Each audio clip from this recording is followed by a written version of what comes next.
बहुमुखी प्रतिभा के धनी डॉक्टर सर जगदीश चंद्र जी बसु भौतिकी विज्ञानी, जीव विज्ञानी, रसायन विज्ञानी, वनस्पति विज्ञानी, पुरातत्व शास्त्री, बेतार संचार के आविष्कारक डॉक्टर श्री जगदीश चंद्र जी बसु भारत के प्रसिद्ध और महान वैज्ञानिक थे।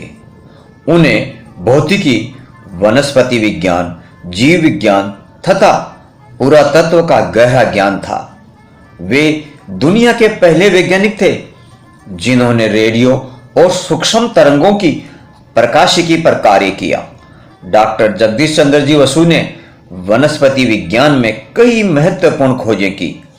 उन्हें रेडियो विज्ञान का जनक माना जाता है।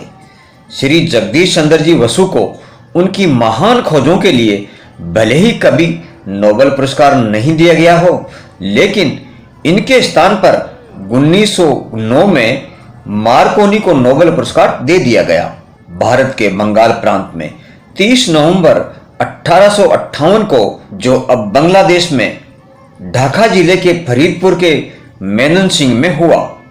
इनके पिता श्री भगवान चंद्र जी बसु ब्रह्म समाज के नेता थे और फरीदपुर, वर्धमान एवं अन्य जगहों पर उप मजिस्ट्रेट या सहायक कमिश्नर थे। इनकी माताजी का नाम बामा सुंदरी था। ये अपने पिता की इकलौती संतान थे एवं 5 बहनें थीं। श्री जगदीश चंद्र बोस प्रकृति के प्रेमी थे।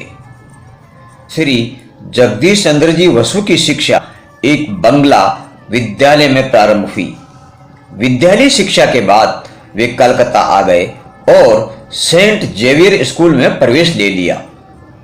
22 वर्ष की उम्र में चिकित्सा विज्ञान की पढ़ाई करने वे लंदन चले गए, लेकिन किसी विशेष कारणवश कैम्ब्रिज के क्राइस्ट महाविद्यालय से भौतिक शास्त्र का अध्ययन करने लगे। श्री जगदीश चंद्र बसु ने सन 1893 में निकोला टेस्ला के पहले सार्वजनिक रेडियो संचार का प्रदर्शन किया। नवंबर 1894 के एक सार्वजनिक प्रदर्शन के दौरान श्री जगदीश चंद्र जी बसु ने 1 मिलीमीटर रेंज माइक्रोवेव तरंग का उपयोग बारूद दूरी पर प्रज्वलित करने और घंटी बजाने में किया। श्री जगदीश चंद्र जी बोस पहले वैज्ञानिक थे जिन्होंने रेडियो तरंगे डिटेक्ट करने के लिए सेमीकंडक्टर जंक्शन का इस्तेमाल किया था और इस पद्धति में उन्होंने कई माइक्रोवेव कंपोनेंट की खोज की थी। असल में श्री जगदीश चंद्र जी बोस ने ही पी टाइप और एन टाइप सेमीकंडक्टर के अस्तित्व का पूर्वानुमान किया था। श्री जगदीश चंद्र जी बोस का बायोफिजिक्स के क्षेत्र में सबसे बड़ा योगदान रहा है। उन्होंने दिखाया कि पौधों में संचार इलेक्ट्रिकल माध्यम से होता है, न कि केमिकल माध्यम से। श्री जगदीश चंद्र जी बोस ने अलग अलग परिस्थितियों में सेल मेम्ब्रेन पोटेंशियल के बदलाव का विश्लेषण करके इस नतीजे पर पहुंचे कि पौधे संवेदनशील होते हैं और पौधे भी मानव की तरह दर्द महसूस कर सकते हैं, स्नेह अनुभव कर सकते हैं, आदि आदि। डॉक्टर श्री जगदीश चंद्र जी बोस द्वारा लिखित पुस्तकें। महान भारतीय वैज्ञानिक डॉक्टर श्री जगदीश चंद्र जी बोस एक महान वैज्ञानिक के साथ साथ महान और उच्च कोटि के लेखक भी थे। उन्होंने विज्ञान पर लगभग 15 पुस्तकों की रचना की। उनकी 2 प्रमुख पुस्तकें response in the living and non living और the nervous mechanism of plant की चर्चा पूरी दुनिया में होती है। डॉक्टर श्री जगदीश चंद्र जी बोस शायद प्रथम वैज्ञानिक हुए जिन्होंने वैज्ञानिक कहानियों की रचना की। उनके द्वारा रचित कहानी संग्रह अभ्यक्त नाम से जग प्रसिद्ध हुआ। उनके कई शोध पत्र दुनिया की कई प्रसिद्ध शोध पत्र पत्रिकाओं में प्रकाशित हुए। डॉक्टर श्री जगदीश चंद्र जी बोस अपने प्राध्यापक श्री प्रफुल्ल चंद जी राय को अपना प्रेरणा स्रोत मानते थे। प्राध्यापक श्री प्रफुल्ल चंद्र जी राय की लिखी आखिरी पंक्तियां जीवन के दुख से घबराकर अपने मन को क्यों मुरझाएं। धूप छांव तो प्रतिपल प्रतिक्षण, आओ हम केवल मुस्काएं।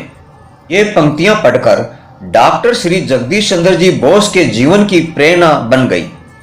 इन्हीं पंक्तियों को जीवन में अपनाकर वे दुनिया के महान वैज्ञानिक डॉक्टर श्री जगदीश चंद्र जी बोस बने। नाइट की उपाधि। सन 1917 में डॉक्टर श्री जगदीश चंद्र जी बोस को नाइट की उपाधि से नवाजा गया तथा शीघ्र ही भौतिक एवं जीव विज्ञान के लिए रॉयल सोसाइटी लंदन के फेलो चुने गए। डॉक्टर श्री जगदीश चंद्र जी बोस ने अपना पूरा शोध कार्य बिना किसी अच्छे एवं महंगे उपकरण और प्रयोगशाला के पूरा किया था। बोस इंस्टीट्यूट उनकी एक इसी अच्छी सोच का परिणाम है, जो कि विज्ञान में शोध कार्य के लिए पूरे राष्ट्र का एक प्रसिद्ध केंद्र है। सम्मान एवं पुरस्कार। भले ही डॉक्टर श्री जगदीश चंद्र जी बोस को नोबेल पुरस्कार नहीं मिला हो, लेकिन उनकी महान उपलब्धियों को किसी नोबेल पुरस्कार से कम भी नहीं आंका जा सकता है। डॉक्टर श्री जगदीश चंद्र जी बोस को उनके विज्ञान में अहम योगदान के लिए कई सम्मान और पुरस्कार से सम्मानित किया गया। सन 1903 में अंग्रेज सरकार ने डॉक्टर श्री जगदीश चंद्र बोस जी को order of the star of India champion बनाया। सन 1928 में वियना विज्ञान अकादमी के सदस्य और सन 1929 में फिनलैंड विज्ञान सोसाइटी के सदस्य मनोनीत किए गए। डॉक्टर श्री जगदीश चंद्र जी बोस के सम्मान में कलकत्ता स्थित उनके घर आचार्य भवन को म्यूजियम में परिवर्तित कर दिया गया। इस म्यूजियम में उनके द्वारा बनाए गए उपकरण आज भी सुरक्षित हैं। महान वैज्ञानिक जगदीश चंद्र जी के सम्मान में डाक विभाग ने सन 1958 में डाक टिकट जारी किया गया। सन 2009 में भारतीय वनस्पति उद्यान का नाम बदलकर आचार्य Jagdish Chandra Bose Indian botanical garden किया गया। मृत्यु। विज्ञान के क्षेत्र में अपना महान और महत्वपूर्ण योगदान देने वाले भारतीय वैज्ञानिक डॉक्टर श्री जगदीश चंद्र जी बोस ने 78 साल की उम्र में 23 नवंबर सन 1937 में बंगाल प्रेसिडेंसी के गिरिडीह में आखिरी सांस ली। आज डॉक्टर श्री जगदीश चंद्र जी बोस भले ही हमारे बीच ना हो, लेकिन उनके द्वारा विज्ञान में की गई महान खोजों के लिए उन्हें सदा सदा याद किया जाता रहेगा। जय हिंद, जय भारत।